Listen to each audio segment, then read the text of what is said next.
I have a policy. I don't speak Russian in front of students because you would respect me less if I did that. Like Zarema said, I received my PhD from the University of Texas at Austin in literature. So what is a literature professor doing at an economics school in Russia? I became involved with this school 5 years ago, actually, when the Bachelor of Arts in Economics program brought a group of students to Austin, Texas, to get some experience in the United States. And I was asked by a representative of this program, who happened to be a friend of mine from graduate school, if I would teach a literature class for a bunch of econ students. And I said, okay, sure.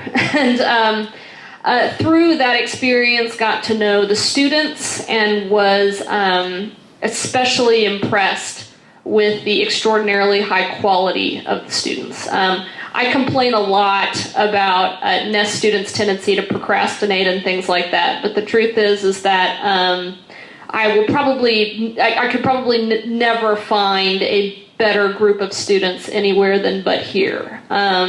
The opportunity you have to study with people who are extraordinarily motivated, who will hold you to higher standards, who will challenge you and provide competition for you in a good way, I think is probably unmatched. I also came here because the school was interested in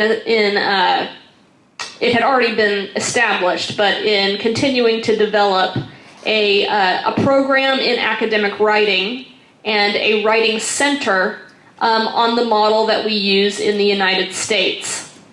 And this was a very attractive possibility. I came over here and immediately began working in the English department, which is now the Department of Humanities and Languages, and which now has several missions. So my colleagues in the economics and finance department will never admit this to you, but this school would not be what it is without the Department of Humanities and Languages. So, as you're probably aware, English is today the lingua franca of academia, and it's the lingua franca of international business. So, in order to pursue some of the careers that some of you will want to pursue, you need language skills, and you need multiple competencies in multiple languages. And that is one of the main things we are here to provide you with. But it's bigger than that, because this school could have simply hired, a bunch of English teachers and had a pretty conventional language program. In addition to that, what we help provide is exposure to the kind of advanced literacies that you need in order to get by in the modern world. Not just the ability to speak and, kind of write in English functionally, but to participate in really high-level conversations among your colleagues about issues of real importance to the world.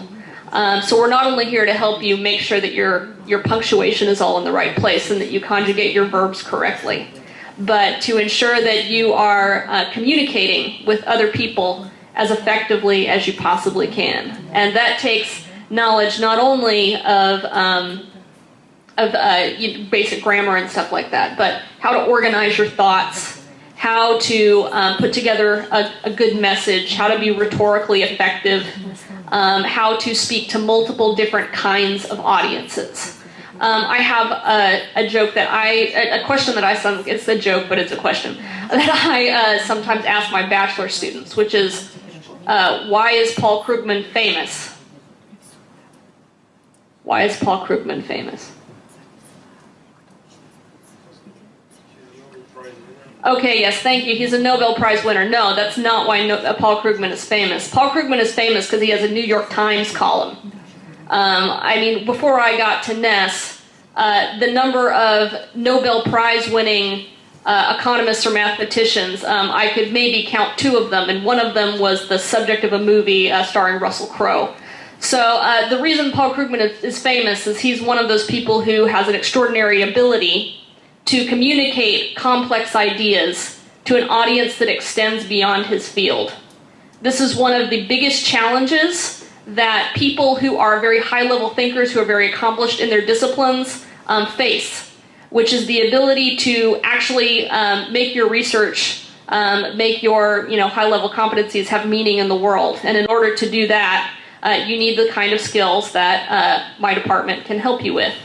Not only that, but the world is increasingly demanding, and the workplaces are increasingly demanding the kinds of intellectual flexibility that we were just hearing about just now. 3 of my members of my graduating class in a literature field are now working for Silicon Valley companies. A few years ago, Steve Jobs was talking about how Apple was increasingly reaching out to people with PhDs in fields like philosophy.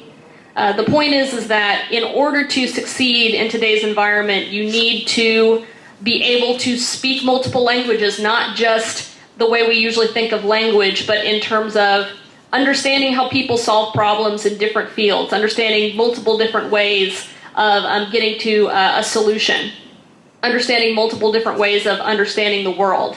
And this is something that academia does not always provide you. As you probably are aware, Russian higher education is, we would say, we have a siloing problem. And this is a problem really all over the world, where academic disciplines remain very isolated. And nobody ever sort of leaves their office or their hallway and goes and talks to the people in the other disciplines. So gaining exposure to other fields is going to be a useful thing for you.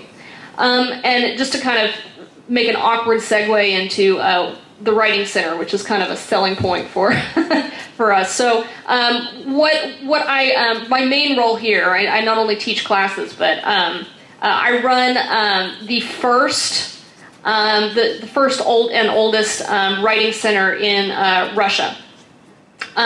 This is a model that is becoming increasingly popular in other parts of the country, but as of right now, we remain the only writing center that focuses primarily on students. There are lots of writing centers in Russia, but most of their services are directed to faculty. And this is because of the need for Russian faculty to publish in international venues. At NES, our faculty don't need as much help with that. So, in fact, most of them don't need any help with that. So we are free to focus exclusively on you.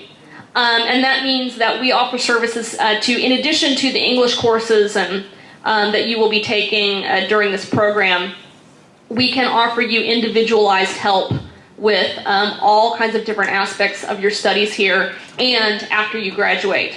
So we are here to help you with any writing project or any presentation that you have to do while you are studying here. We can assist you with applications for PhD programs and for jobs. We can help you prepare for English tests, and we also employ a bunch of people who are just there to come and speak English with you, if you would like to. We have many students who use the Writing Center in order to just come and practice having a conversation in English once or twice a week. And very often with a native speaker of English, because we employ both native Russian speakers and native English speakers. And so it's a really, like Zarima said, unique and special service, and one that you would not be able to get anywhere else in the country. Yeah. Anything else? Thank you, Eşli.